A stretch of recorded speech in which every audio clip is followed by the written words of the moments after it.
Bismillahirrahmanirrahim. Assalamualaikum warahmatullahi wabarakatuh.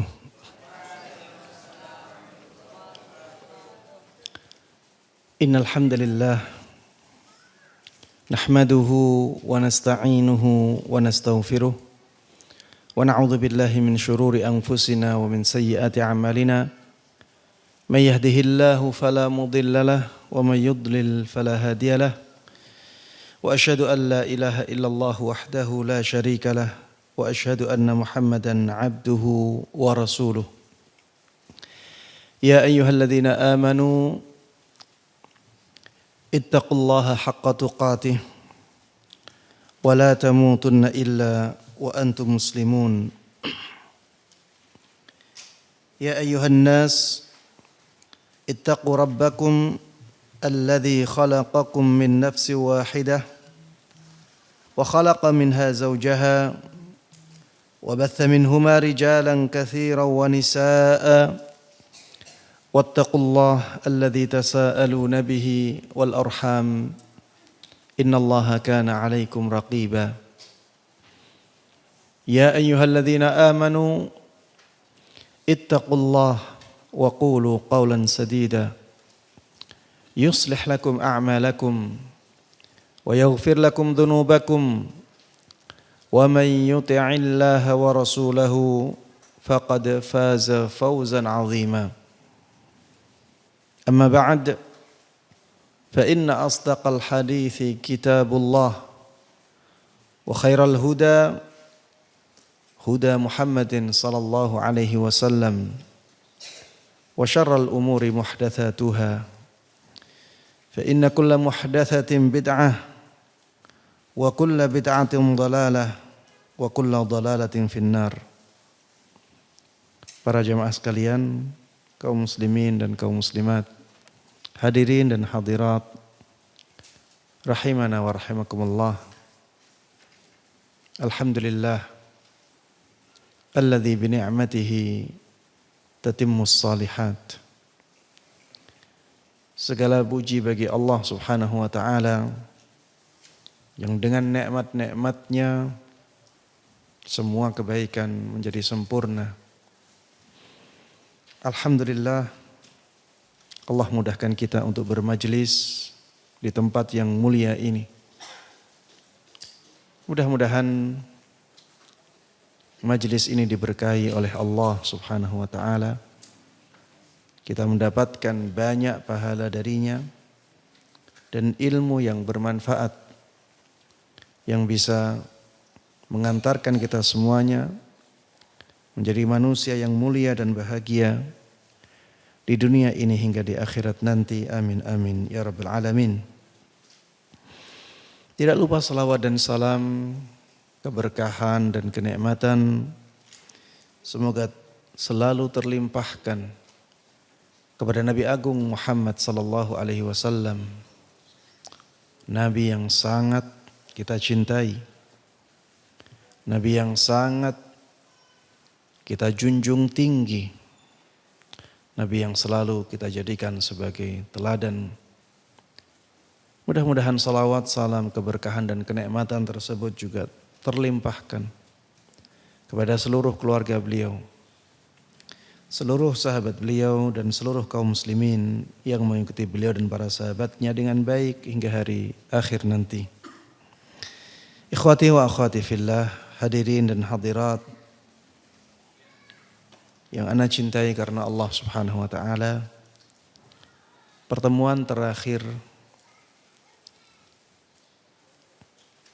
sebelum bulan Ramadan membahas tentang perhiasan yang halal. Dan alhamdulillah kita telah selesaikan pembahasan itu. Pada pertemuan kali ini kita akan membahas bersama pembahasan yang ketujuh, yaitu tentang ma'rifatullah, antara orang yang beriman, antara imannya orang-orang yang bertauhid dan imannya orang-orang musyrik. Ma'rifatullah antara imannya orang-orang yang bertauhid dengan imannya orang-orang musyrikin.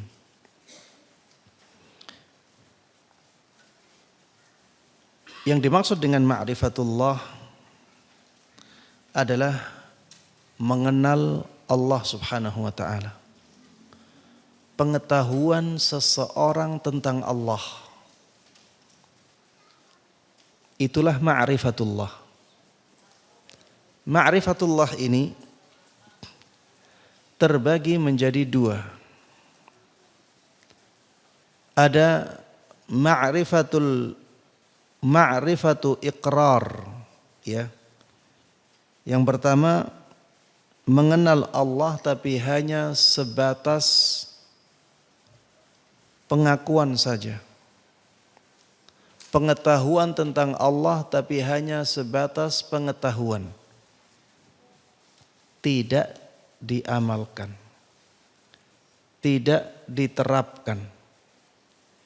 Tidak mempengaruhi kehidupan dia. Disebutkan di sini ma'rifat ini dimiliki oleh semua orang. Baik itu orang yang taat maupun orang yang jahat. Baik dia orang yang baik maupun orang yang bermaksiat.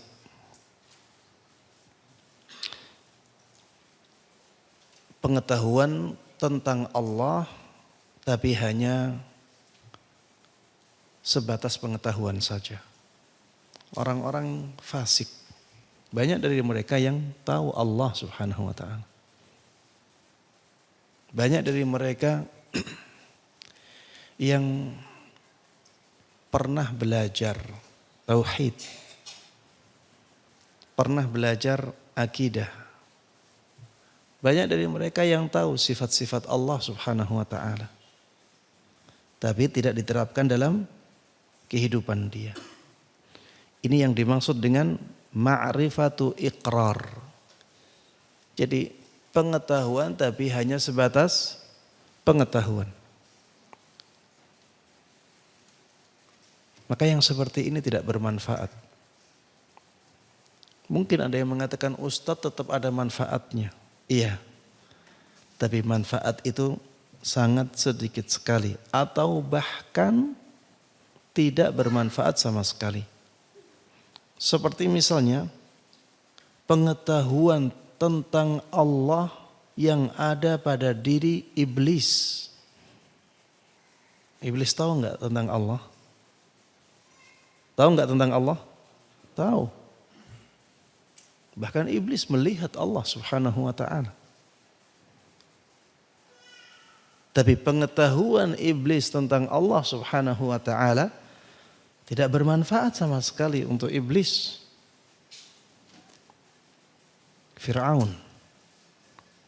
Tahu tentang Allah Fir'aun? Tahu tentang Allah. Nabi Musa mendakwai Fir'aun. Sehingga ilmu tentang tauhid sudah sampai kepada Fir'aun. Bahkan ketika Fir'aun akan mati, akan mampus, Fir'aun akan berikrar la ilaha illallah. Sampai ada riwayat yang menyebutkan ada malaikat yang membungkam mulutnya biar tidak keluar la ilaha illallah itu. Iya, berarti Fir'aun tahu tentang Allah. Bahkan disebutkan di dalam ayat wajahadu biha wastaiqanatha anfusuhum zulman wa uluwa. Jadi memang mereka mengingkari padahal hatinya tahu. Mereka mengingkari padahal hatinya yakin. Ada pengetahuan, tapi tidak ada manfaatnya. Yang kedua, makrifat yang kedua, yaitu pengetahuan tentang Allah. Yang kedua adalah ma'rifat yang membuat hamba malu kepada Allah Subhanahu wa taala. Inilah ma'rifat yang terpuji. Pengetahuan tentang Allah yang terpuji yang kedua ini. Pengetahuan tersebut menjadikan seseorang malu kepada Allah Subhanahu wa taala. Akan melakukan kemaksiatan dia malu. Dia sadar bahwa dia sedang dilihat oleh Allah Subhanahu wa taala. Dia diawasi oleh Allah Subhanahu wa taala. Tidak ada satu gerakan yang tidak dilihat oleh Allah Subhanahu wa taala. Ma'rifat ini menjadikan seorang hamba juga cinta kepada Allah Subhanahu wa taala. Ma'rifat yang kedua ini menjadikan hati seorang hamba tergantung kepada Allah Subhanahu wa taala. Menjadikan seorang hamba rindu untuk bertemu dengan Allah Subhanahu wa taala. Menjadikan seorang hamba takut kepada Allah, takut kepada siksanya, takut kepada ancaman-ancamannya. Ma'rifat ini menjadikan seorang hamba hanya berserah diri kepada Allah Subhanahu wa taala. Merasa dekat dengan Allah Subhanahu wa taala. Dan dia ma'rifat ini menjadikan dia melepaskan dirinya dari makhluk agar bisa mendekat kepada Allah Subhanahu wa taala. Ibnu Qayyim rahimahullahu taala kemudian mengatakan, jenis yang terakhir inilah yang merupakan bentuk ma'rifat yang khusus sebagaimana dikenal dalam istilah golongan tertentu, yaitu mereka yang ahli ibadah dan orang-orang yang zuhud, para wali-wali Allah Subhanahu wa taala.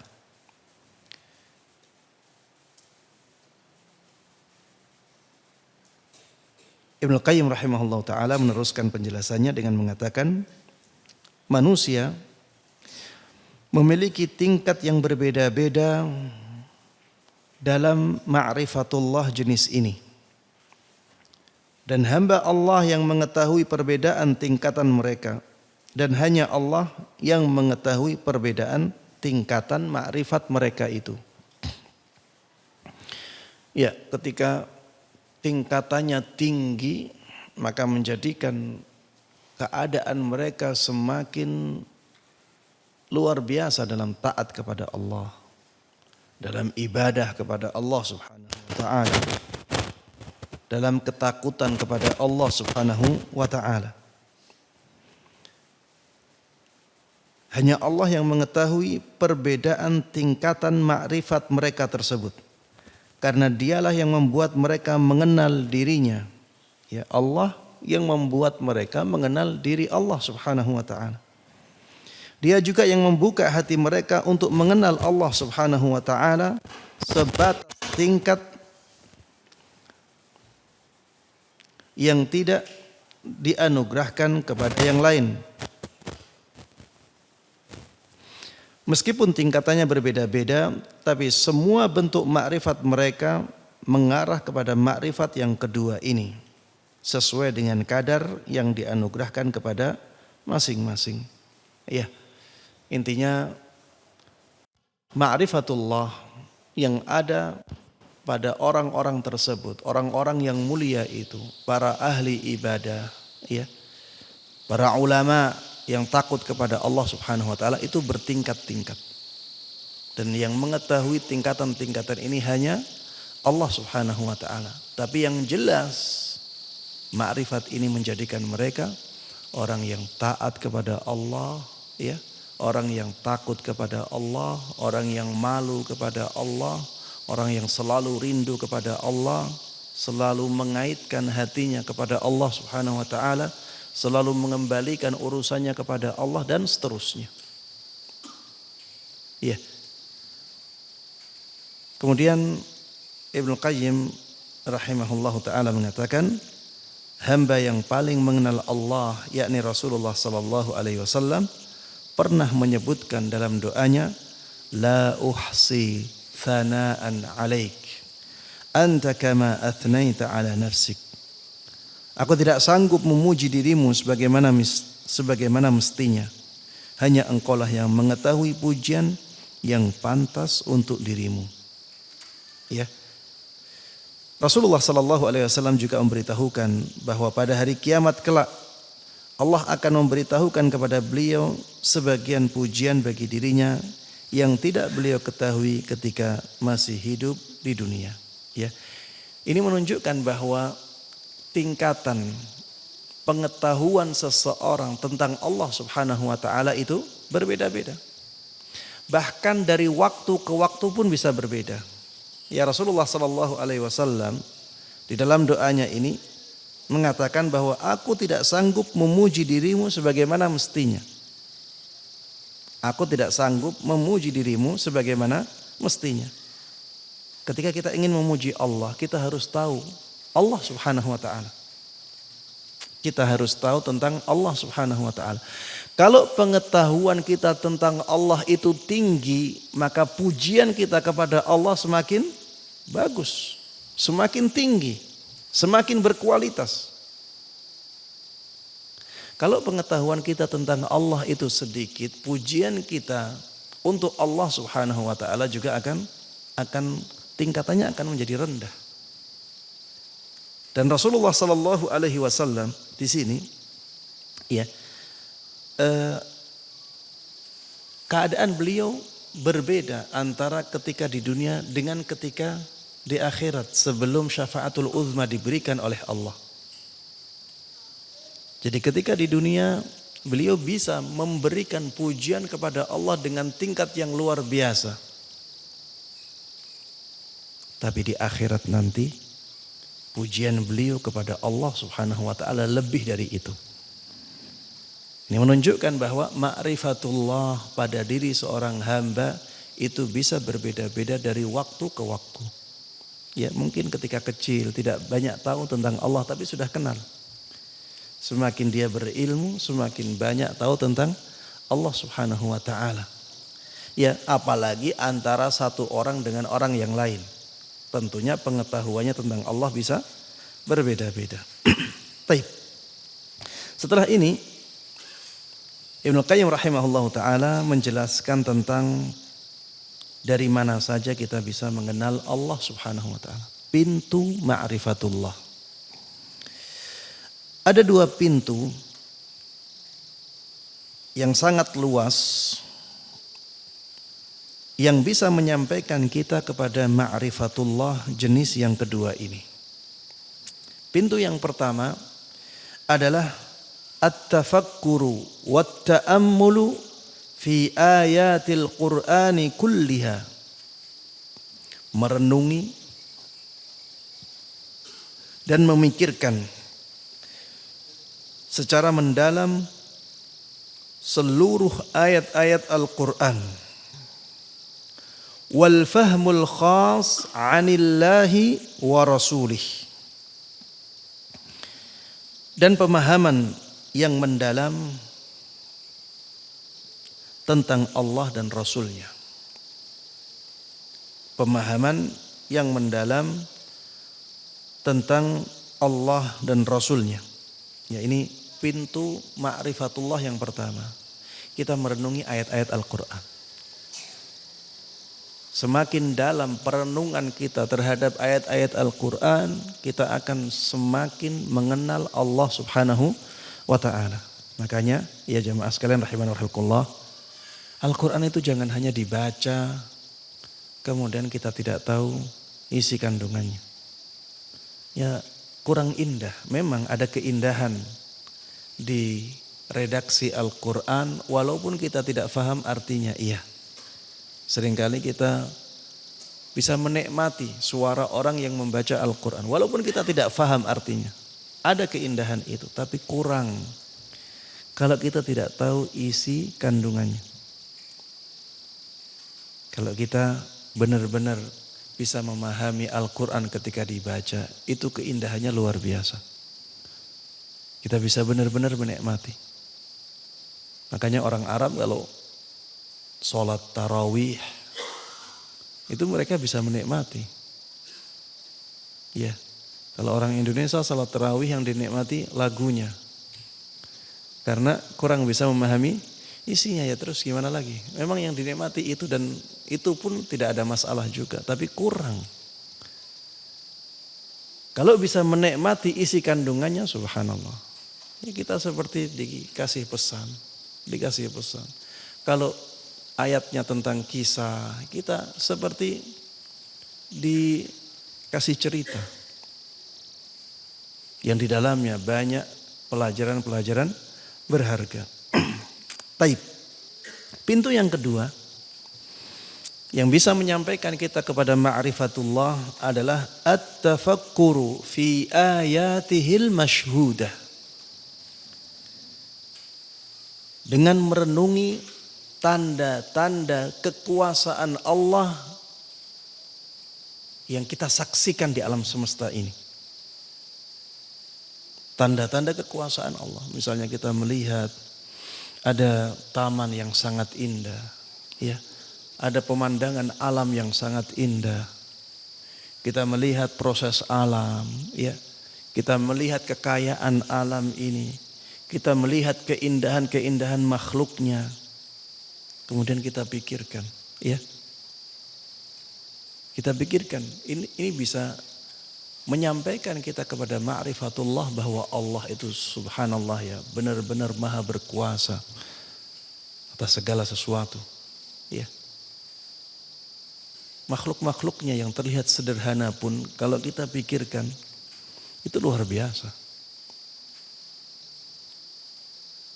Ada semut kecil, semut sekecil itu gimana bikinnya? Di situ ada instingnya, dia tidak harus dicas, ya. Dia bisa berjalan sendiri, subhanallah. Gimana? Siapa yang ngajari dia berjalan? Gimana ototnya? Sekecil apa itu ototnya? Dia darahnya gimana? Dia bisa mencari makannya sendiri. Bukan hanya mencari makan, dia bisa berkoloni, dia bisa bekerja sama. Luar biasa. Lalat yang sering mengganggu kita. Manusia tidak bisa bikin seperti itu. Padahal itu sudah ada sejak dahulu kala. Subhanallah. Ini baru yang terlihat, ya, bagaimana dengan virus, bagaimana dengan bakteri, itu subhanallah, gimana menciptakannya. Subhanallah. Ya, kalau kita berpikir seperti itu, kita merenungi, kita akan tahu, ya, kita akan benar-benar mengenal siapa Allah Subhanahu wa ta'ala. Baik. Kemudian Ibnu Qayyim mengatakan dengan cara yang kedua ini, ya, memikirkan tanda-tanda kekuasaan Allah Subhanahu wa ta'ala yang bisa kita saksikan dalam makhluk-makhluknya. Beliau juga mengatakan dan merenungi hikmahnya, yakni hikmah Allah di balik tanda-tanda kekuasaan tersebut. Serta memikirkan kekuasaannya, kelembutannya, kebaikannya, keadilannya, dan perlakuan adilnya terhadap makhluknya. Wa jima'u dzalik, dan yang mengumpulkan semua ini adalah memahami makna Asmaul Husna. Memahami keagungan dan kesempurnaan nama-namanya. Dan bahwa hanya Allah semata yang memiliki nama-nama tersebut. Serta hubungan semua nama itu dengan makna penciptaan dan perintah. Sehingga ia menjadi hamba Allah yang benar-benar faham akan hakikat semua perintah dan larangannya. Dia menjadi hamba Allah yang benar-benar faham tentang takdirnya. Mengerti tentang nama-nama dan sifat-sifatnya. Serta memahami hakikat ketetapan agama yang bersifat syariat maupun bersifat kauni, ya, ketetapan Allah yang bersifat syar'i, ya, yaitu syariat Islam, atau ketetapan Allah yang bersifat kauni. Kauni itu maksudnya ketetapan Allah pada hukum alam. Ya, jadi di alam semesta ini ada hukum-hukum. Ya, dipelajari di biologi, dipelajari di fisika. Ada hukum alam dan itu berjalan seperti itu. Di kelistrikan ada hukum alam yang berjalan di sana. Ini semuanya ya yang menciptakannya Allah Subhanahu wa taala. Wa dzalika fadlullahi yu'tihi man yasha wallahu dzul fadlil azim. Dan orang yang benar-benar bisa memahami dengan pemahaman yang mendalam tentang agama Allah, ya, tentang tanda-tanda kekuasaan Allah di alam semesta ini, dia merupakan orang yang mendapatkan karunia yang sangat besar dari Allah Subhanahu wa taala, dan Allah Subhanahu wa taala adalah zat yang mempunyai karunia yang sangat agung. Ya, ini yang berkaitan dengan ma'rifatullah, ya. Pengetahuan tentang Allah Subhanahu wa taala. Ya, intinya di fasal yang ketujuh atau di pembahasan yang ketujuh ini Ibnu Qayyim rahimahullahu taala ingin memberikan penjelasan kepada kita bahwa ma'rifatullah itu ada berapa? Ada dua. Yang pertama, ma'rifatullah yang hanya sekedar pengetahuan, tidak diterapkan. Ini tidak ada manfaatnya, dan ini bisa terjadi pada orang yang baik, ya, bisa terjadi pada orang yang tidak baik. Kemudian yang kedua adalah ma'rifatullah yang mendatangkan pengaruh dalam kehidupan, ya, yang diterapkan dalam kehidupan seseorang, sehingga akhirnya dia menjadi malu kepada Allah, mau melakukan kemaksiatan malu karena dia tahu bahwa dia sedang diawasi oleh Allah. Dia menjadi takut kepada Allah Subhanahu wa taala karena dia tahu ada ma'rifah bahwa siksa Allah itu luar biasa pedihnya. Dia tahu bagaimana nerakanya Allah Subhanahu wa taala. Siksaan paling ringan di neraka seperti apa? Bara api yang ditempatkan di ujung kaki tapi bisa mendidihkan otak yang ada di kepala. Itu yang paling ringan. Bara api, bukan api, ya, baranya. Dan letaknya bukan di samping otak, diletakkannya di ujung kaki. Tidak hanya bisa menjadikan otak itu panas, tapi menjadikan otak sampai apa? Mendidih. Dan itu siksaan yang paling ringan. Orang kalau tahu, ya, kenal Allah seperti ini, dia akan takut. Dia benar-benar takut. Ketika seseorang mengenal bahwa Allah Subhanahu wa taala punya surga, dan dia tahu surganya Allah itu bagaimana, nikmat di sana itu di atas khayalan manusia. Orang yang sadar akan hal ini, maka dia akan semangat untuk beribadah kepadanya. Dia akan semangat untuk melakukan kebaikan-kebaikan. Ya, seperti inilah ma'rifatullah yang kedua. Ya, pengetahuan Allah yang kedua. Inilah yang dimiliki oleh orang-orang yang ahli ibadah, para ulama, ya. Makanya mereka itu kadang-kadang kita heran bagaimana mereka kuat untuk beribadah seperti itu. Kita heran. Ada orang yang kelihatannya menurut kita, ya, itu berat melakukan ibadah tapi bisa istiqomah. Ya karena ada ma'rifatullah yang mempengaruhi dia itu. Di dalam diri dia ada semangat yang membara untuk mendekat kepada Allah Subhanahu wa taala karena pengetahuan dia tentang Allah Subhanahu wa taala. Kemudian Ibnu Qayyim ingin memberikan penjelasan juga kepada kita bahwa ma'rifatullah yang seperti ini itu caranya untuk sampai ke sana ada dua pintu. Pintu yang pertama merenungi ayat-ayat Allah yang ada di dalam Al-Qur'an. Jadi tanda-tanda kekuasaan Allah yang berupa redaksi Al-Qur'an. Al-Quran itu tanda-tanda kekuasaan Allah tidak? Jawabannya iya. Dia mukjizat Nabi kita Muhammad sallallahu alaihi wasallam yang paling luar biasa. Maka itu termasuk tanda-tanda kekuasaan Allah, tapi ya bentuknya redaksi kalimat, pesan-pesan. Yang kedua, merenungi tanda-tanda kekuasaan Allah Subhanahu wa taala yang tanda-tanda itu berupa sesuatu yang bisa kita saksikan. Ya seperti ciptaan Allah alam semesta ini. Alam semesta yang sangat luar biasa ini diciptakan oleh Allah Subhanahu wa taala, menunjukkan bahwa Allah Maha berkuasa atas segala sesuatu. Alam semesta yang sangat rumit ya, dengan hukum-hukum alamnya menunjukkan bahwa Allah itu Maha mengetahui segala sesuatu. Ilmu Allah sangat luar biasa luasnya, tidak bisa kita bayangkan.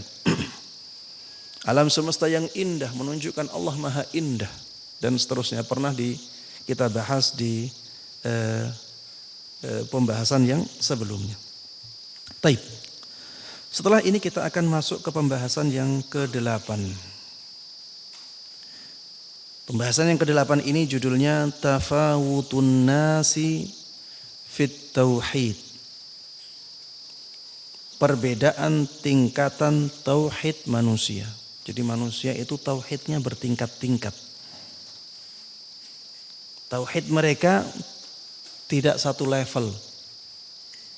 Ada yang tauhidnya rendah, ada yang di atasnya, ada yang di atasnya, ada yang di atasnya, ada yang tinggi sekali, ada yang sempurna. Perbedaan tingkatan tauhid ini ada pengaruhnya. Sesuatu yang merusak tauhid, ketika tauhidnya kuat maka pengaruhnya lemah. Ketika tauhid itu lemah dipengaruhi oleh sesuatu yang berlawanan dengan tauhid, maka pengaruhnya akan besar. Sebutkan oleh Ibnu Qayyim rahimahullahu taala di sini, tauhid merupakan sesuatu yang paling lembut, sesuatu yang paling suci, paling bersih dan paling jernih.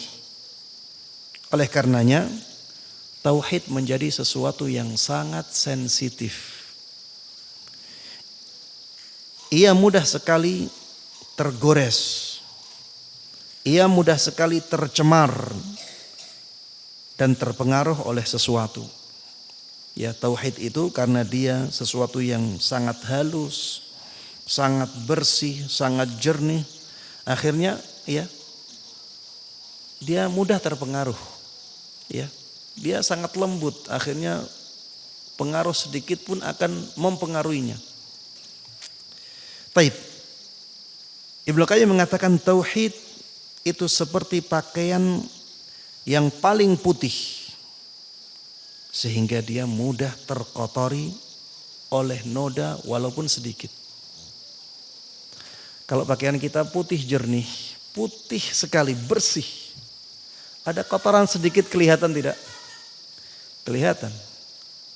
Makanya banyak orang yang tidak suka pakai baju putih, karena kalau kotor langsung kelihatan. Padahal sebenarnya baju yang paling afdal itu yang warnanya putih. Ini bagi yang laki-laki ya. Bagi yang laki-laki, baju yang paling bagus, paling afdal itu adalah yang warnanya putih. Baik. Ya intinya kalau ada kain, dia putih sekali, ada noda sedikit langsung kelihatan. Tauhidnya seseorang ketika sangat jernih, ketika ada noda kesyirikan sedikit, maka akan terlihat. Dan orang yang tauhidnya kuat, dia akan sangat sensitif dengan hal-hal yang berbau kesyirikan. Karena sangat bertentangan dengan kejernihan tauhid yang ada di hati dia. Berbeda kalau tauhidnya itu tidak terlalu jernih. Tauhidnya sudah banyak dipengaruhi oleh noda-noda. Ada noda sedikit mempengaruhinya, tidak terasa dia. Memang yang di sini sudah keruh. Ya. Baik. Ibnu Qayyim mengibaratkan tauhid juga dengan cermin yang jernih. Beliau mengatakan tauhid pun diibaratkan cermin yang jernih. Sedikit saja noda menempel pasti akan memberikan bekas di permukaannya. Beda kalau cerminnya sudah kotor, ada noda-noda ya tidak kelihatan. Tapi kalau cermin itu cermin yang bersih, noda sedikit langsung kelihatan. Kemurnian tauhid bisa tercemar oleh pandangan selintas. Ya, pandangan maksudnya pandangan yang buruk.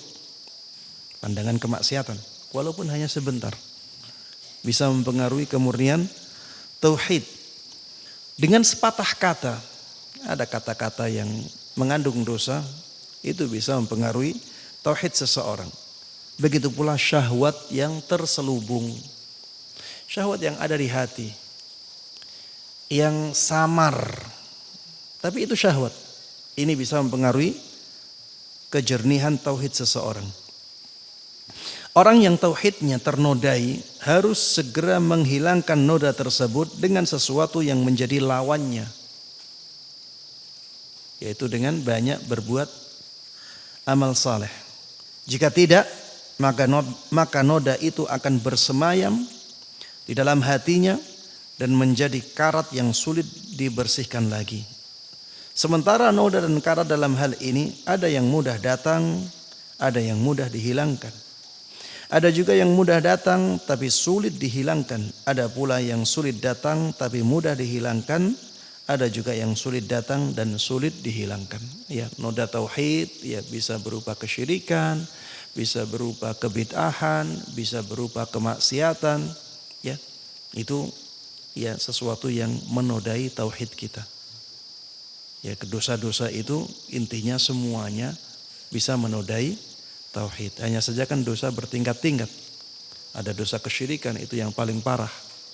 Itu bisa sangat mempengaruhi tauhid seseorang, bahkan bisa sampai membatalkan atau menghilangkan tauhidnya. Di sana ada kebid'ahan, ini tingkatan dosa yang kedua. Ya, ini juga berpengaruh besar pada tauhid seseorang. Makanya kalau kita lihat ahlul bid'ah, itu biasanya tauhidnya sangat terganggu. Gangguan terhadap tauhidnya sangat besar. Kemudian yang berikutnya dosa-dosa besar. Tingkatan dosa setelah bid'ah itu dosa-dosa besar. Berikutnya ada dosa-dosa kecil. Semua ini bisa menodai tauhid kita. Baik. Yang berikutnya tentang at-tauhid wa dzunub. Tentang tauhid dan dosa. Di antara manusia ada yang tauhidnya kuat dan kokoh. Noda dosa orang yang seperti ini akan tertutupi oleh kekuatan tauhidnya tersebut. Ya, karena tauhidnya sangat kuat sehingga pengaruh dosa itu tidak terlalu mempengaruhi tauhidnya. Ya, tentunya dosa-dosa yang kecil ya. Itu tidak terlalu mempengaruhi tauhidnya. Karena tauhidnya kuat sedangkan gangguannya lemah. Taib. Bila diibaratkan kondisi tauhidnya itu seperti air yang melimpah yang tercampur sedikit najis atau kotoran. Kalau misalnya ada air di kolam renang, airnya banyak tidak? Banyak. Kemudian ada orang yang kencing di kolam renang tersebut. Terlihat pengaruh kencingnya? Tidak. Kenapa? Karena air yang sangat banyak. Ada orang kencing di lautan. Terlihat pengaruh kencingnya? Tidak. Begitu pula tauhid yang sangat kuat sekali. Pengaruh dosa-dosa yang kecil itu tidak terlihat pada orang yang tauhidnya sangat kuat sekali. Beda ya kalau airnya itu cuma satu gayung. Cuma satu gayung. 4 tetes air, 5 tetes air bisa jadi mempengaruhi air di gayung itu.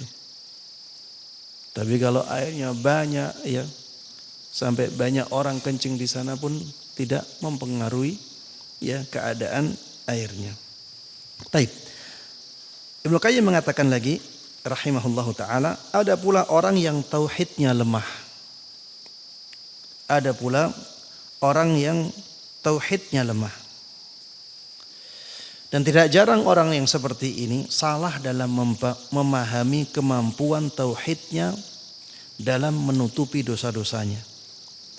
Sehingga dia mencampur tauhidnya dengan kadar noda yang sama. Akan tetapi pengaruh dari dosa tersebut terlihat jelas pada tauhidnya dibandingkan pada tauhid orang yang sebelumnya. Ya tadi, ada orang melihat orang lain melakukan perbuatan dosa. Akhirnya dia ikut-ikutan. Padahal tingkat tauhidnya berbeda. Pengaruhnya pun akhirnya menjadi berbeda. Orang yang tauhidnya kuat sekali, dosa tersebut tidak terlalu berpengaruh bagi dia. Orang yang tauhidnya biasa-biasa saja, dosa tersebut berpengaruh besar pada dirinya. Disebutkan oleh Ibnu Qayyim rahimahullahu taala, sebuah wadah yang sangat jernih tentu akan dengan mudah menampakkan noda-noda yang mengotorinya dibandingkan dengan wadah yang keruh. Ini juga perumpamaan tauhid yang ada di hati seseorang. Orang yang tauhidnya jernih, ketika ada amalan-amalan yang bertentangan dengan tauhidnya, walaupun kecil, akan kelihatan. Dia akan merasa tidak cocok dengan amalan tersebut. Dia akan melihat bahwa amalan itu sangat mempengaruhi kejernihan tauhid yang ada di dalam hatinya. Berbeda kalau orang ya tauhidnya sudah banyak dikotori oleh noda-noda kesyirikan, noda-noda kebid'ahan, dosa-dosa besar, ya, dosa-dosa kecil, maka dia ya kurang bisa merespon noda-noda yang datang setelahnya. Makanya kita kadang melihat ya ada orang berbohong. Berbohong tanpa beban. Berbohong tapi mantap sekali ngomongnya. Tidak ada keraguan sedikit pun pada kata-katanya. Padahal dia berbohong.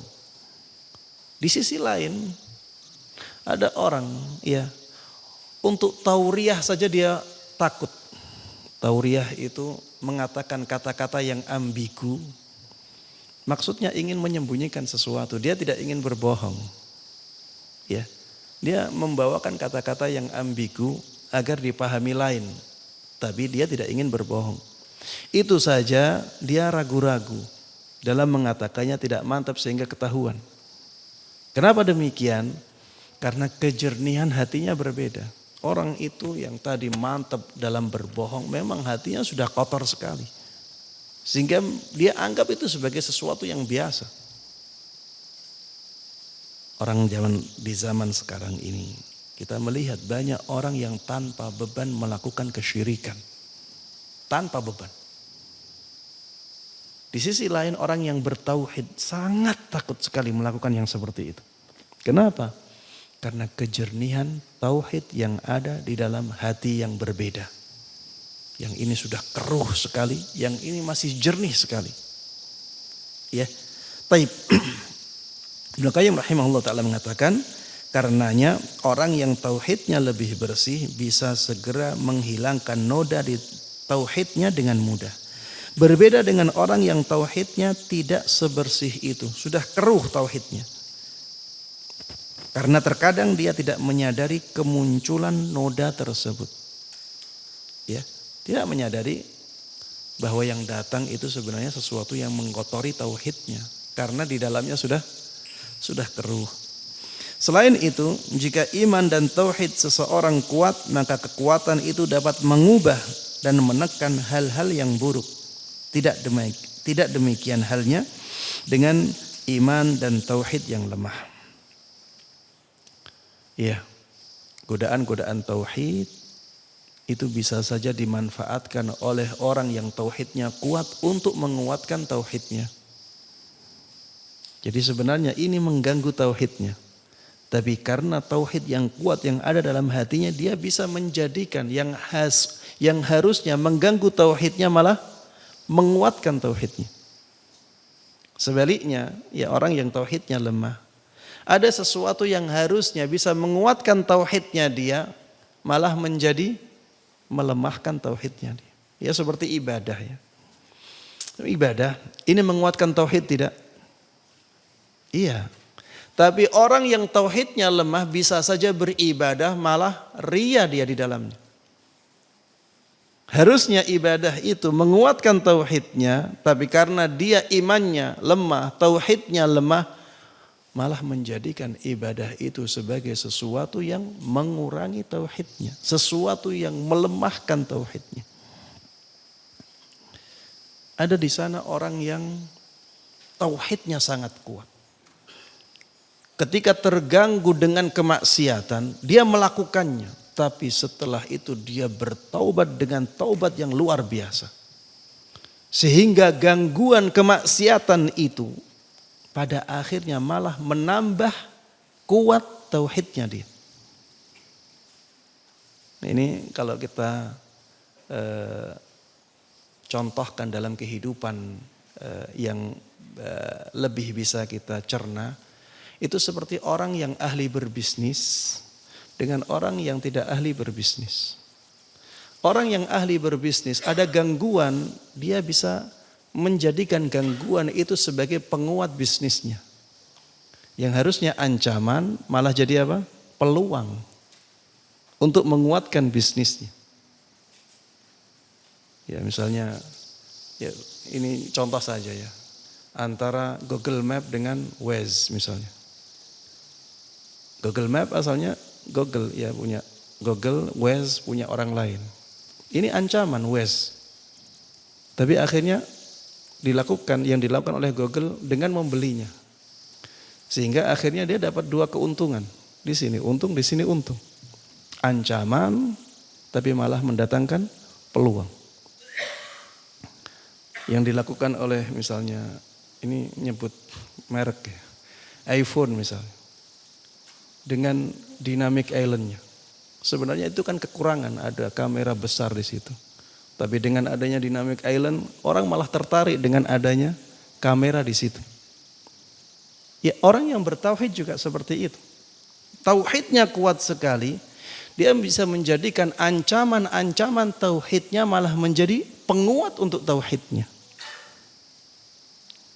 Berbeda dengan orang yang tauhidnya lemah. Yang harusnya ada kesempatan untuk menguatkan tauhidnya, bisa jadi itu malah dia jadikan sebagai pelemah tauhidnya. Nas'alullah as-salamata wal afiyah. Ya mudah-mudahan Allah Subhanahu wa taala menjadikan kita semuanya orang-orang yang benar-benar kuat tauhidnya. Amin amin ya rabbal alamin. Taib.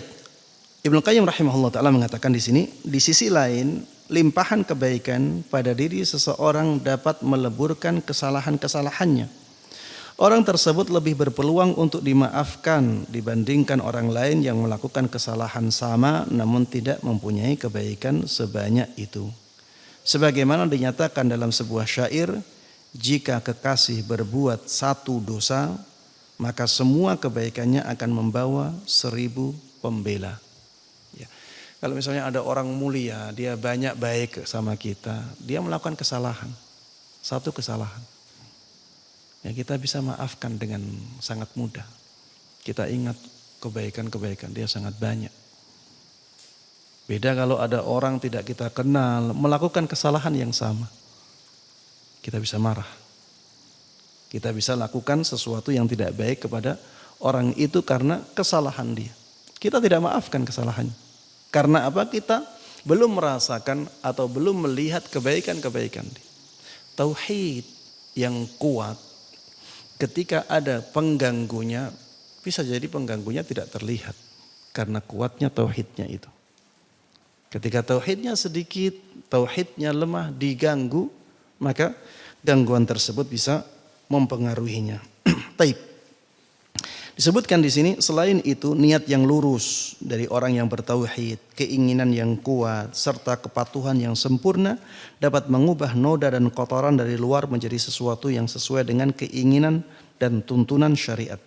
Begitu pula sebaliknya, niat yang tidak tulus, keinginan yang lemah dan kepatuhan yang seadanya dapat mengalihkan ucapan dan perbuatan terpuji kepada hal yang sesuai dengan tujuan dan keinginan hawa nafsu. Ini tadi sudah saya sampaikan contohnya. Ada orang yang tauhidnya kuat, dia digoda oleh kemaksiatan. Ya, tergoda oleh kemaksiatan, akhirnya dia melakukan kemaksiatan. Orang yang tauhidnya kuat ini setelah melakukan kemaksiatan, akhirnya apa? Dia bertaubat kepada Allah, banyak beristighfar kepada Allah Subhanahu wa taala yang menjadikan dia mendapatkan banyak kebaikan dari kemaksiatan itu. Ya. Ya, sebaliknya orang yang ya tidak demikian, ya bahkan ibadah pun bisa menjadi pengganggu tauhidnya dia. Taib. Ibnu Qayyim rahimahullah taala mengatakan lagi, analoginya dapat disaksikan pada campuran yang dimasukkan ke suatu bahan utama. Apabila komposisi campurannya lebih banyak, niscaya ia akan mengubah sifat asal bahan menjadi sifat campuran. Misalnya pada pembuatan makanan. Baik, bisa difahami ya, kalau misalnya ada minuman, ya, ada minuman, ini airnya putih. Kalau dikasih noda sedikit, misalnya dikasih kopinya 1 tetes, apakah jadi namanya kopi?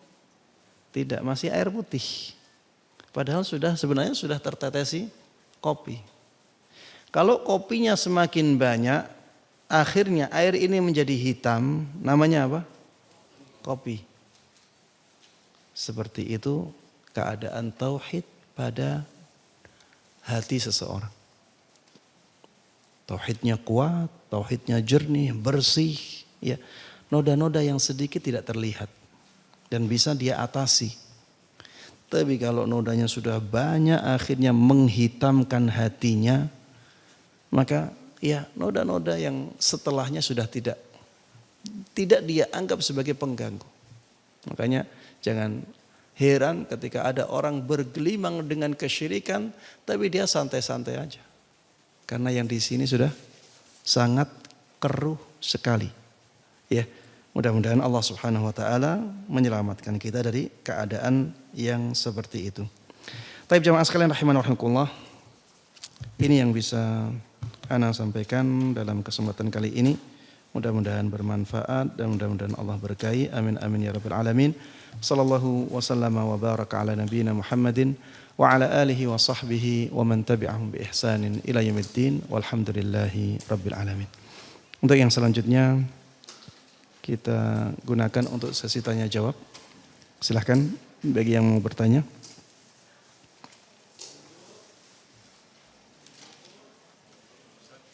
Ya.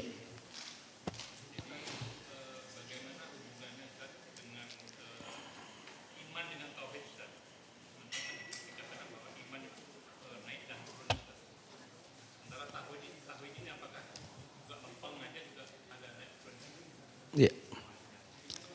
Iya. Masya Allah, pertanyaan yang bagus ya. Iman dan tauhid. Ya. Iman itu jamaah sekalian rahimani wa rahimakumullah lebih luas daripada tauhid. Iman itu keyakinan seseorang yang tidak menyisakan keraguan. Keyakinan yang ada di dalam hati seseorang yang tidak menyisakan keraguan sama sekali. Iman ini bisa salah, bisa benar.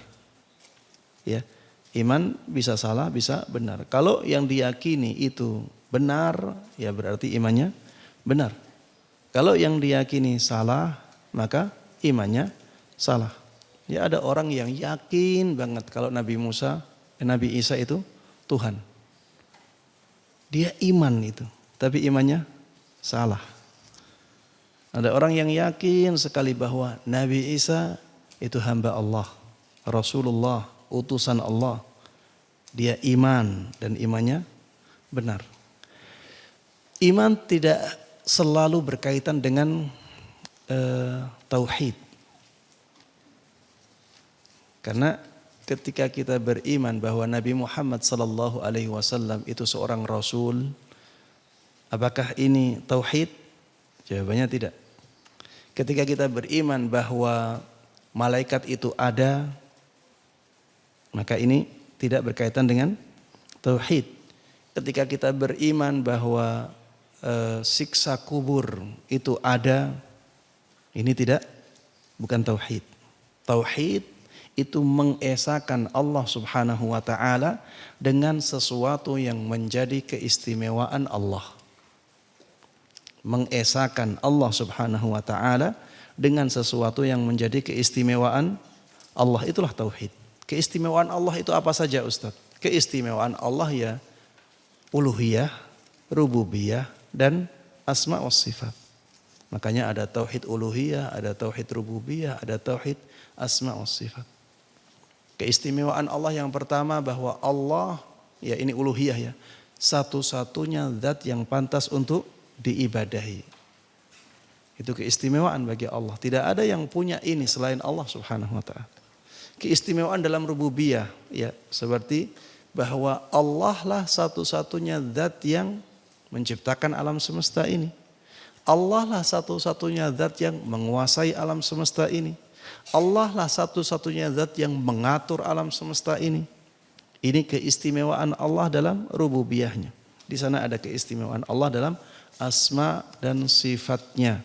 Bahwa hanya Allah yang pantas dengan nama ini, yang pantas dengan sifat ini, dan seterusnya.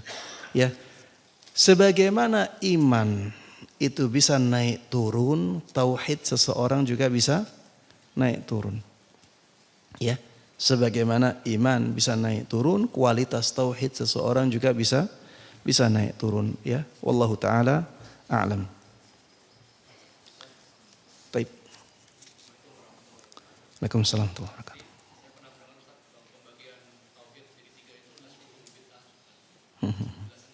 Iya. Jemaah sekalian rahimana wa rahimakumullah.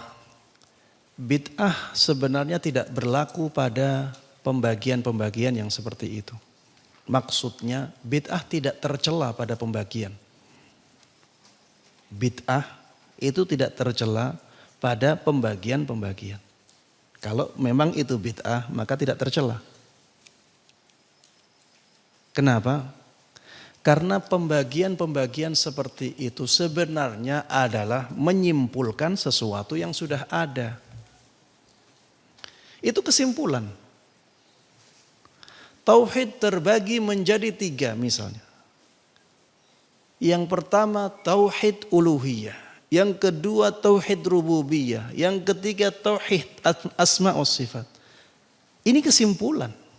Tauhid uluhiyah, kapan adanya? Sebelum kesimpulan itu ada, ataukah setelah kesimpulan itu ada? Sebelum kesimpulan itu ada, sudah ada tauhid uluhiyah tidak? Sudah ada. Tauhid rububiyah, apakah ada ketika kesimpulan itu disebutkan, ataukah sudah ada sebelum kesimpulan itu disebutkan? Ya, sebelum kesimpulan itu disebutkan sudah ada hakikat tauhid rububiyah. Begitu pula dengan tauhid asma wa sifat. Jadi bisa dikatakan bahwa istiqra ini kan intinya kembali kepada istiqra. Istiqra itu penelitian yang menyeluruh terhadap dalil-dalil yang ada. Jadi para ulama istiqra dan menghasilkan kesimpulan bahwa tauhid itu terbagi menjadi 3. Jadi para ulama itu telah meneliti dalil-dalil yang menjelaskan tentang tauhid. Akhirnya mereka menyimpulkan bahwa tauhid terbagi menjadi 3. Ini namanya dalil istiqra. Kata sebagian ulama, istiqra itu ibrazu ma kana mawjudan. La ijadu ma kana ma'duma. Istiqra itu memunculkan sesuatu yang asalnya sudah ada. Bukan mengadakan sesuatu yang asalnya tidak ada. Bisa difahami? Jadi istiqra, penelitian terhadap dalil-dalil syariat yang akhirnya mendatangkan kesimpulan tertentu. Kesimpulan ini itu hanya menampakkan sesuatu yang tadinya ada tapi tidak tampak. Ini menampakkan saja. Bukan mengadakan sesuatu yang tadinya tidak ada. Sehingga apa salahnya? Kalau ada pembagian cara baru, apa salahnya? Wong memang itu kesimpulan dari sesuatu yang tadinya sudah ada. Jemaah sekalian rahiman rahimakumullah. Kalau misalnya ada orang menyimpulkan ibadah sholat itu ada dua. Ada yang wajib, ada yang sunnah. Kemudian ada orang mengatakan kepada kita itu bid'ah itu. Rasulullah Sallallahu Alaihi Wasallam tidak pernah mengatakan ada ibadah yang wajib, ada ibadah yang sunnah dalam satu redaksi. Ibadah itu terbagi hanya menjadi dua saja. Ada yang sunnah, salat itu terbagi hanya dua saja. Ada yang sunnah, ada yang wajib. Kemudian ada orang mengatakan itu bid'ah itu, mana dalilnya? Mana ada hadis yang seperti itu? Kita katakan kalaupun itu bid'ah tidak ada masalah, wong ini kesimpulan saja. Di zaman Nabi Muhammad SAW, ya, pembagian-pembagian yang seperti itu tidak ada. Atau kalau ada sedikit. Kalau ada sedikit. Di zaman sekarang ada banyak ulama mengatakan bahwa ad-darurat dalam agama Islam itu ada 5. Ya. Darurat al-khams.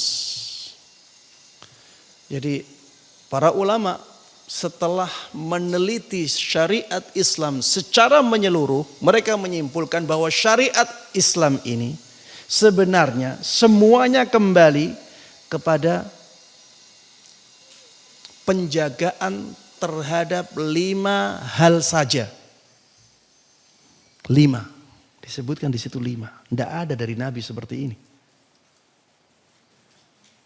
Apakah kita katakan ini bid'ah dan ini sesat, ini menyimpang? Apakah kita katakan seperti itu? Tidak. Kita katakan pembagian seperti itu berdasarkan penelitian. Ya, silahkan. Kalau ada yang tidak setuju, silahkan buktikan bahwa pembagian ini salah. Silahkan buktikan pembagian itu salah. Nanti ya perkataannya baru bisa diterima. Tapi kalau dia tidak bisa membantah benarnya pembagian tersebut, maka kata-kata dia tidak berharga sama sekali. Jadi syariat Islam itu setelah diteliti kembali kepada penjagaan terhadap 5 hal. Apa saja? Yang pertama agama. Semua syariat Islam dari awal, dari A sampai Z-nya itu bertujuan untuk menjaga agama Islam. Yang kedua apa? Menjaga badan, jasad. Ya, an-nafs. Jadi badan ini harus dijaga. Tidak boleh dibunuh, tidak boleh dirusak. Syariat Islam dari awal sampai akhir, dari A sampai Z-nya itu bertujuan untuk menjaga badan manusia. Yang ketiga, akal. Syariat Islam dari awal sampai akhir ya ada sisi ini. Jadi akal ini harus kita jaga, makanya ada hukuman atau hudud cambuk bagi mereka yang minum minuman khamr. Yang berusaha untuk menghilangkan akalnya ada hukumannya. Biar orang-orang tidak merusak akalnya. Yang keempat, keturunan. Yang dijaga oleh Islam, keturunan, kehormatan. Ya. An-nasl wan-nasab wal-'ird. Ya. Para ulama menganggap 3 hal ini itu satu. Jadi keturunan, nasab dan kehormatan dianggap satu. Menjaga nasab, menjaga keturunan, menjaga kehormatan. Makanya ada hukuman rajam untuk orang yang merusak kehormatannya dengan zina. Agar kehormatan, nasab dan keturunan itu dijaga oleh manusia. Kemudian yang kelima, menjaga apa? Harta.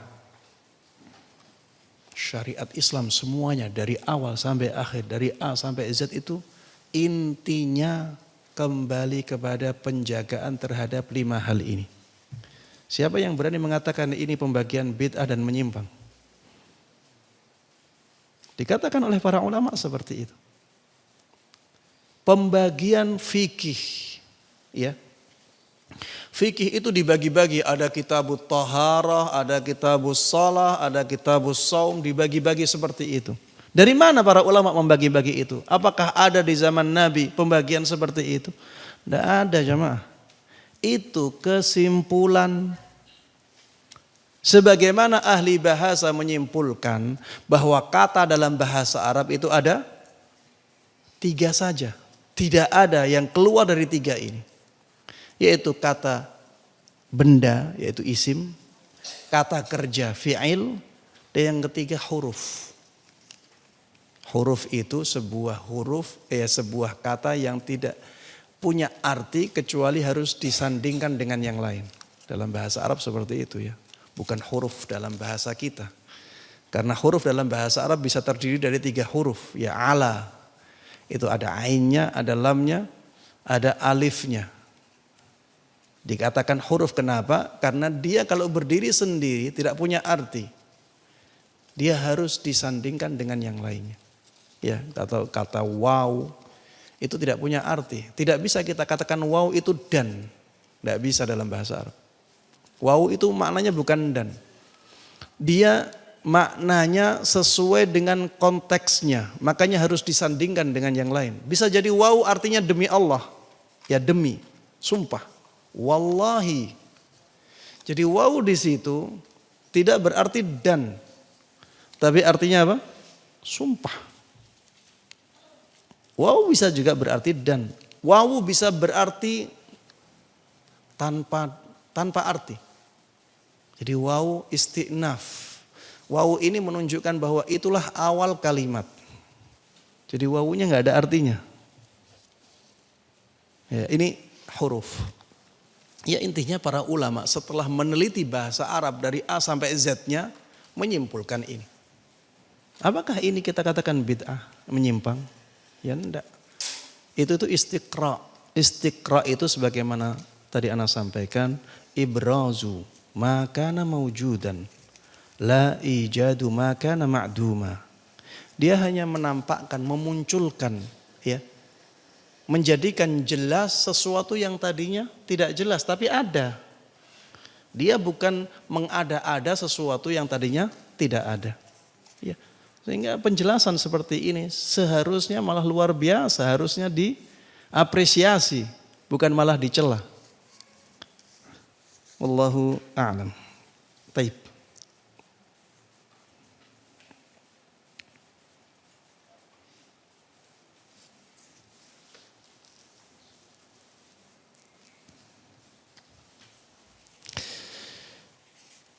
Tapi disebutkan di sini di beberapa masjid diadakan bakti sosial seperti bekam, fasdu, totok, punggung, atau pijat, dan di situ ada infak seikhlasnya. Apakah itu termasuk jual beli? Jawabannya tidak. Infak seikhlasnya. Tidak infak nggak apa-apa kan? Berarti bukan jual beli. Jual beli itu harus ada gantinya. Kalau tidak mengharuskan ada ganti, namanya bukan jual beli. Wallahu a'lam. Ya, tapi perlu di di sini ya. Dikasih catatan, bekam jangan di masjid. Khawatir mengotori masjidnya. Fasdu juga. Ya jangan di masjid. Darah itu. Ya mengotori masjid. Tidak layaklah masjid untuk hal-hal yang kotor seperti ini. Ya darah itu kotor ya. Para ulama mereka bersepakat bahwa darah itu najis. Ya maka ya jangan sampai melakukan kayak fasdu dan bekam ini di masjid. Karena ketidaklayakan ya. Masjid harusnya dijauhkan dari hal-hal yang najis. Wallahu a'lam. Taib. Ada pertanyaan lain yang langsung?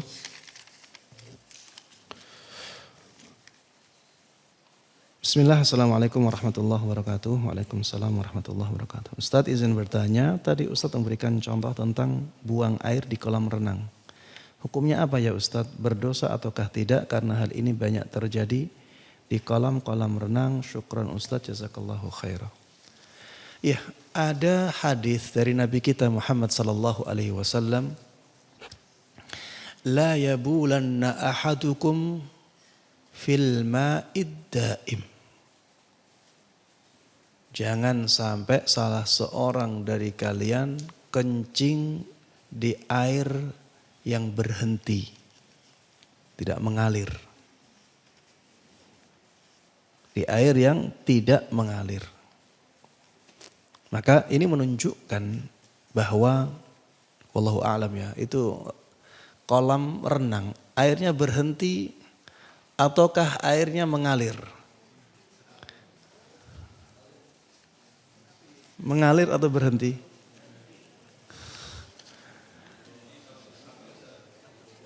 Ada perbedaan pendapat di kalangan para ulama. Taib. Mungkin bisa dibagi, ya kita bagi saja. Kalau misalnya ya kolam renang tersebut itu airnya mengalir, memang ada kolam renang yang airnya mengalir ada. Ya kolam renang yang di puncak misalnya, yang dia pakai air yang mengalir dari sungai, ada yang seperti itu. Ya kalau yang seperti itu tidak masuk dalam larangan hadis ini. Tidak masuk dalam larangan hadis ini. Tapi kalau misalnya dia dikumpulkan airnya, kemudian air tersebut tidak dialirkan, ya maka masuk dalam larangan hadis ini. Kolam renang tersebut termasuk tempat air yang diam. Maka kita dilarang untuk kencing di kolam yang seperti itu. Bagaimana kalau ada orang yang kencing di situ, Ustaz? Dia berdosa. Tapi konsekuensinya bagaimana? Apakah airnya menjadi najis? Jawabannya, selama air tersebut tidak terpengaruh oleh kencing dari sifat-sifatnya, maka dianggap suci. Sifat-sifatnya itu apa? Sifat-sifatnya itu warna. Ya, termasuk sifatnya warna. Kalau airnya jadi kuning, maka berarti najis. Termasuk sifat air bau. Kalau ternyata airnya masih putih tapi baunya bau kencing, maka menjadi najis. Termasuk sifatnya rasa. Ya, siapa yang bisa mau merasakan air?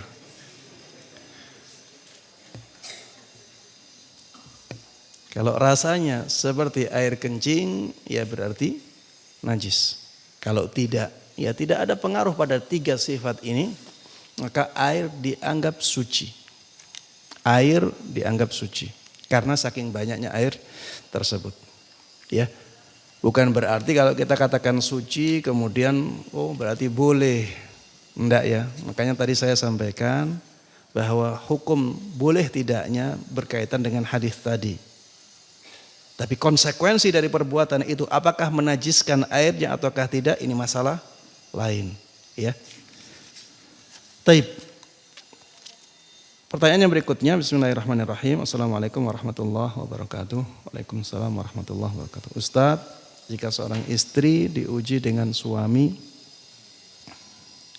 NPD. Apa ini? Narcissistic Personality Disorder. Ada yang paham? Narcissistic Personality Disorder. Narsis. Disorder. Personality disorder. Di mana disebutkan di sini. Di mana sang suami sangat berlaku zalim kepada istrinya, bukan narsis ini. Di mana sang suami sangat berlaku zalim kepada istrinya. Namun sang istri sudah menerima segala kezaliman suami sebagai takdir Allah. Istri berusaha senantiasa sabar, mengharapkan pahala dan semoga menjadi penggugur dosa. Serta justru semakin tawakal jika suami tidak menceraikan istrinya. Maka istri pun tidak pernah akan khulu'. Dia justru ingin memanfaatkan kondisinya tersebut untuk menyibukkan diri beribadah. Bagaimana pandangan Ustadz? Selama tidak membahayakan keselamatan dirinya, ya bersabar, insya Allah lebih baik. Bersabar dan jangan lupa untuk berdoa kepada Allah Subhanahu wa taala. Alhamdulillah, masya Allah, ini menunjukkan ya kekuatan jiwa yang luar biasa. Ya, ini dizalimi terus tapi tetap berusaha untuk bersabar.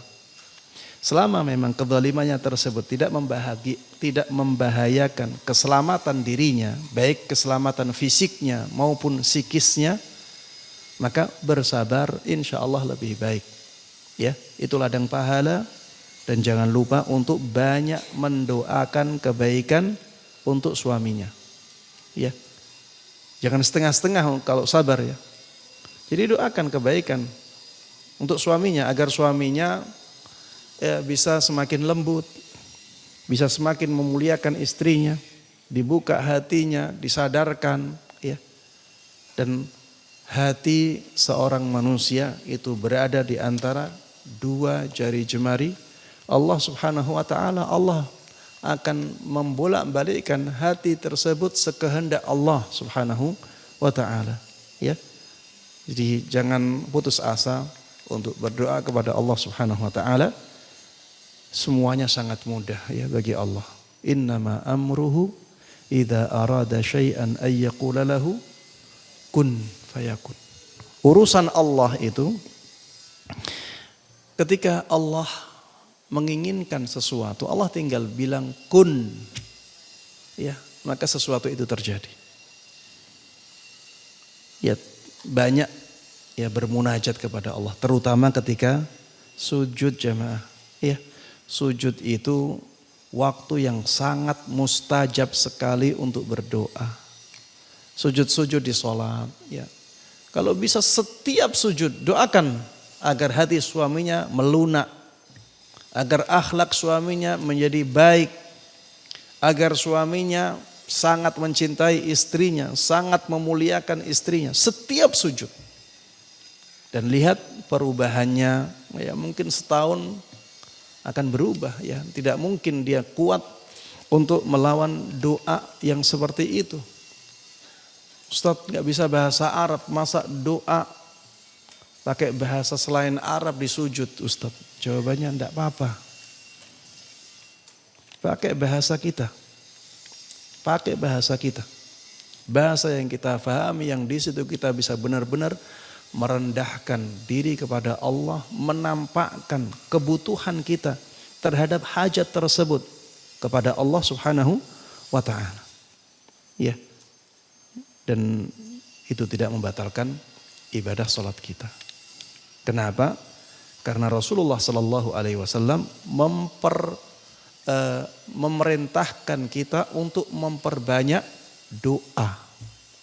Dan Rasulullah Sallallahu Alaihi Wasallam tidak membatasi bahasa doa. Kita kalau misalnya berdoa dengan bahasa Indonesia, namanya berdoa atau namanya lain? Sama, namanya doa. Kita berdoa dengan bahasa Arab.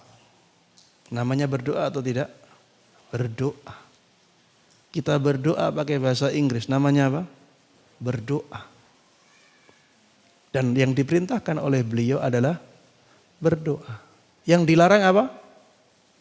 Berbicara.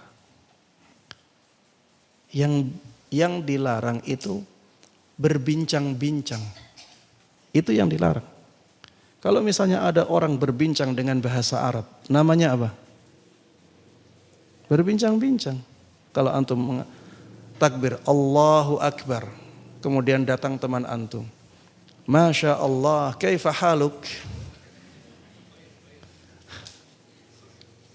Salatnya batal enggak? Bahasa Arab loh. Iya, karena memang yang dilarang itu berbincang-bincang seperti itu. Ya. Kalau berdoa tidak dilarang, bahkan diperintahkan.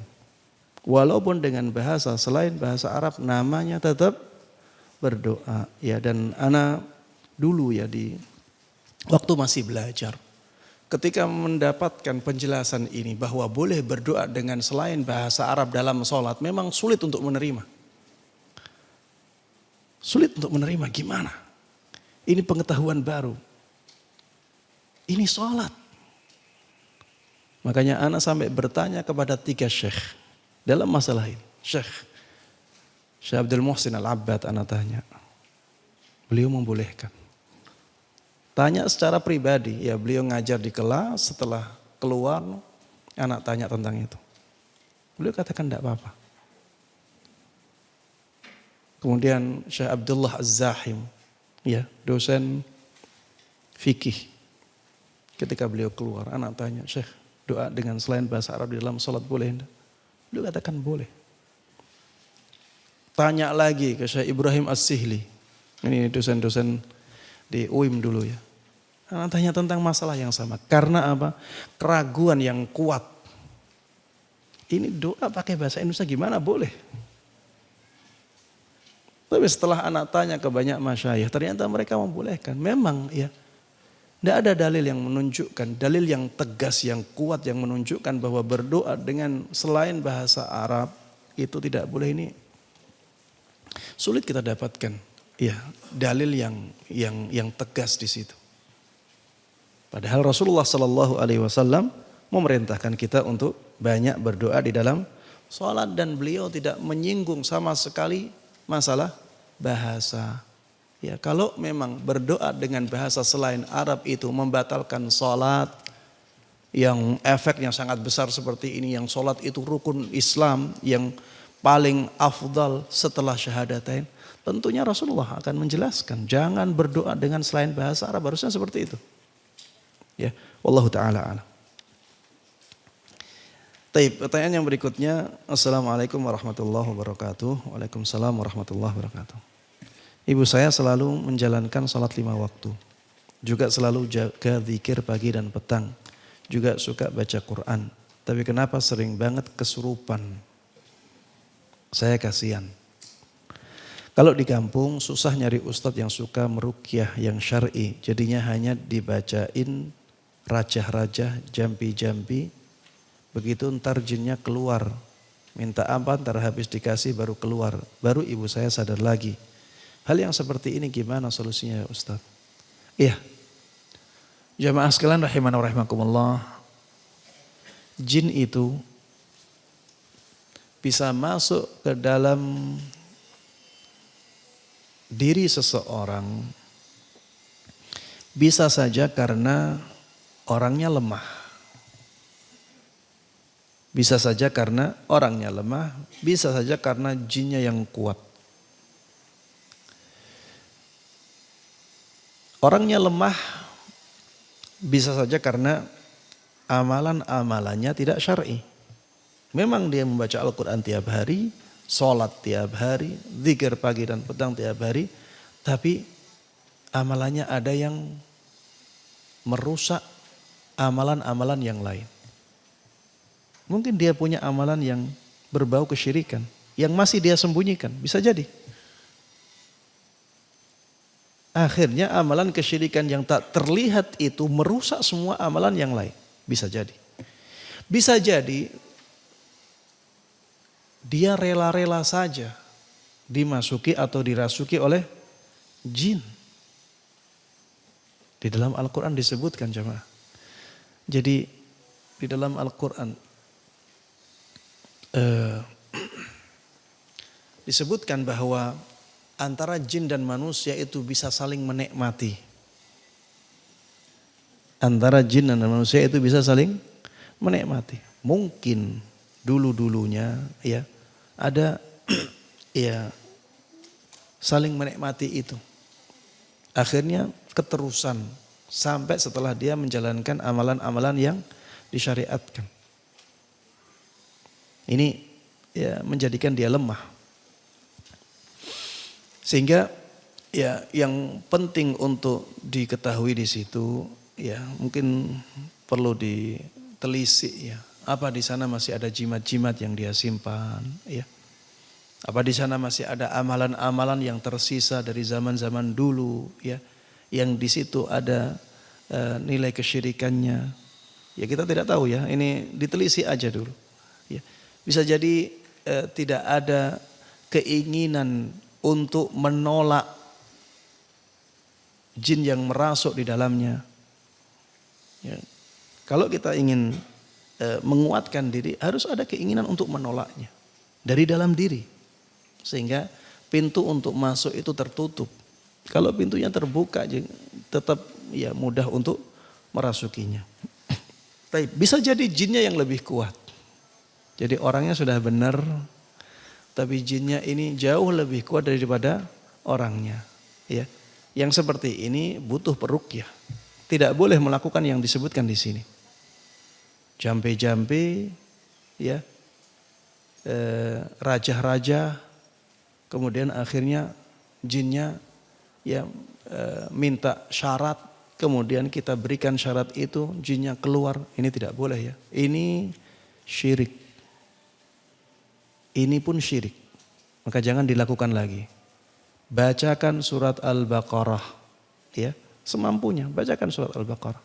Kemudian ibunya juga kalau bisa disuruh sering membaca surat Al-Baqarah. Karena Rasulullah SAW mengatakan sesungguhnya surat Al-Baqarah itu membacanya ada keberkahan. Meninggalkannya ada kerugian. Dan tidak ada tukang sihir yang bisa mengalahkan surat Al-Baqarah. Ya, tukang-tukang sihir tidak bisa mengalahkan surat Al-Baqarah. Kemudian disebutkan di dalam hadis yang lain, rumah yang dibacakan surat Al-Baqarah di dalamnya, setan akan lari dari rumah tersebut. Ya, apalagi kalau surat Al-Baqarah tersebut dibacakan untuk diri seseorang, maka setan akan lari dari tubuh orang tersebut. Demikian yang bisa kita bahas bersama dalam kesempatan kali ini, mudah-mudahan bermanfaat dan Allah berkahi. Amin amin ya rabbal alamin. Mudah-mudahan Allah Subhanahu wa taala memberikan taufiknya kepada kita semuanya untuk bisa menerapkan dan menyebarkan semua ilmu yang sampai kepada kita dengan baik dan mudah. Amin amin ya rabbal alamin. Wassallallahu wasallam wa baraka ala nabiyina Muhammadin wa ala alihi wa sahbihi wa man tabi'ahum bi ihsanin ila yaumiddin. Subhanakallahumma wa bihamdika asyhadu an la ilaha illa anta astaghfiruka wa atubu ilaik. Wassalamualaikum warahmatullahi wabarakatuh.